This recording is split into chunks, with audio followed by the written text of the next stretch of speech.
Sometimes we all just need something to happen. Sometimes we all just need something to come along that's different. Sometimes we all just need something to remind us that there's more to life than the same old routine. Sometimes we all just need to be reminded that there's more to life than being productive, being busy, feeling useful. Sometimes something drops through our letterbox that does just that. A few months ago, I received an invitation to a wedding that will be happening just before Easter. And then a few weeks ago, I received an invitation to join the bride-to-be along with other friends for a pre-wedding celebration, hen party, yesterday. A cream tea followed by pottery painting and cocktails was a great way to remember how much fun it is to do something different, with no real purpose, every once in a while. We can get caught up in the productivity of life. If you watch The Apprentice, you know that everything revolves around making the best business decisions in order to make the most profits and beat the competition. If we're not careful, we can make our children think that the most important thing is to take control and work hard, and then you'll be deemed a success. Then your life will be secure and prosperous. We can make them think that everything depends on being productive, or that all that matters is getting ahead, and it doesn't matter what you do to get there. The context for our reading from Isaiah is the exile. The people were in Babylon and life seemed to have fallen apart. For some, the way to rebuild was not to long for home, but to try and thrive in the Babylonian Empire. And this perhaps made them willing to adopt some of the Babylonian ways.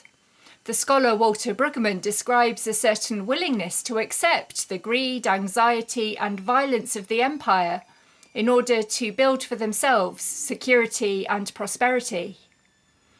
But then in the midst of this comes this beautiful poem from Isaiah. Why do you spend your money for that which is not bread, and your labour for that which does not satisfy?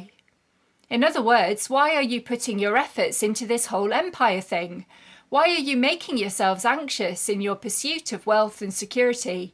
And why are you chasing things that can never make you happy? What on earth are you doing? Isaiah says, do you think this is what's important? Do you think this is what it's really all about? These are not bad questions for us to think about in Lent. What are we doing? What do we think is important? Are we too firmly stuck on the treadmill of productivity and getting ahead that we can't seem to get off? What have we bought into that now has us trapped? But we're not left there with our dissatisfaction and exhaustion and our wondering about how we've got into this situation. At our lowest point comes the invitation, dropped through the letterbox on a day when all that could be foreseen was more of the same. A beautiful invitation to step out of the ordinary. A generous invitation to be part of a different realm. Isaiah brings to us God's wonderful invitation. Come, come.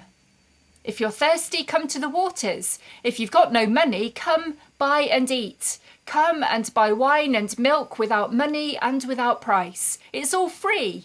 It's all a gift. It's all offered to us out of God's goodness, and we are all invited to come and share. We're invited to step off the consumer conveyor belt, to stop collaborating with the status quo, and to come and receive.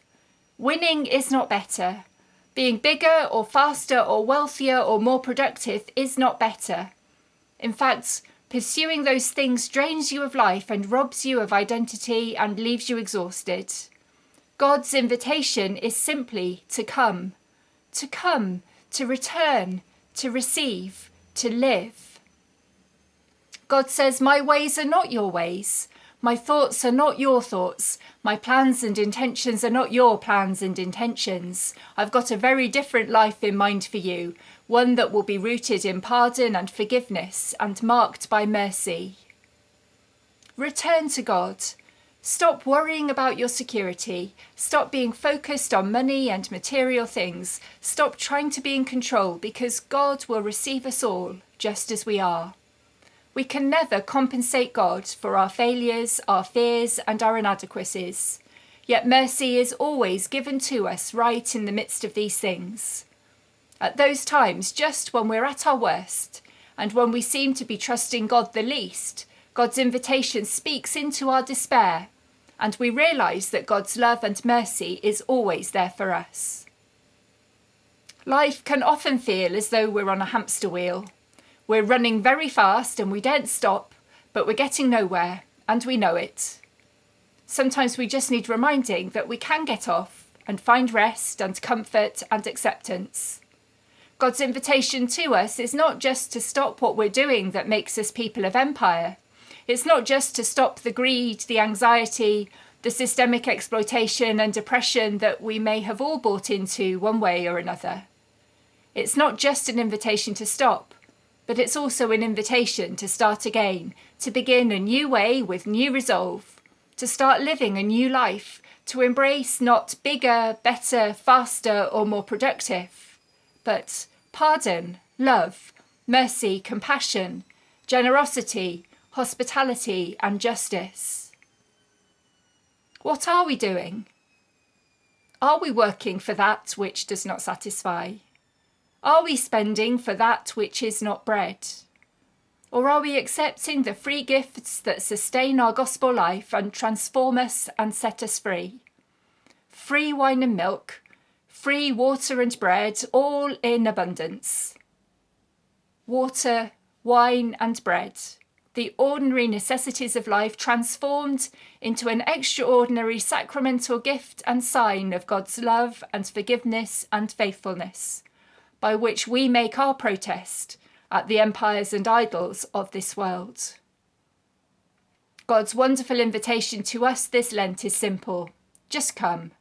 Come and receive. Come and bear a different kind of fruit. Come and live. RSVP.